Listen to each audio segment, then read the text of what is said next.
Donc, je me souviens de photos de ces attelages bien spécifiques qui étaient conçus pour transporter les décors du théâtre de la Monnaie. Tout à fait, oui. Et apparemment, c'était quand même pas spécialement facile. Non.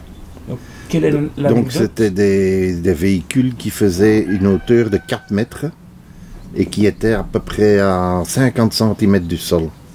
Ils avaient ce qu'on appelle des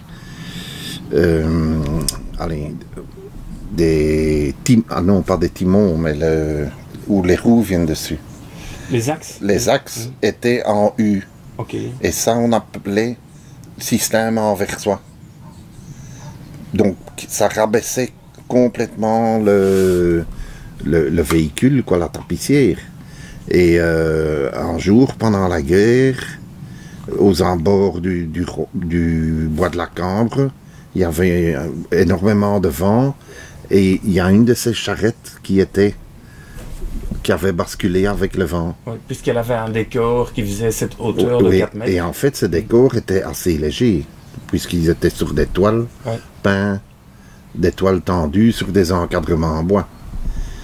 Et mon papa, avec encore d'autres déménageurs, a dû aller en renfort pour pouvoir lever.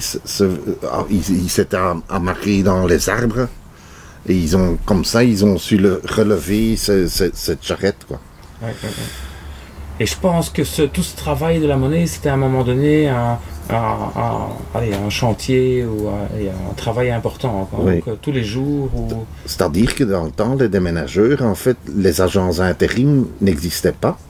Donc, en fait, un déménageur, à cette époque-là, jusqu'à fin des années 60, il faisait pratiquement tout.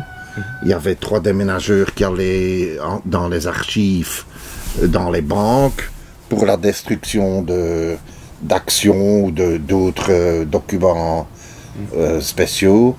Tout ce que les agents intérim font maintenant, c'était les déménageurs qui le faisaient. Donc ils donnaient du travail et du personnel dans beaucoup d'entreprises qui n'avaient presque rien à voir avec le déménagement. Ok.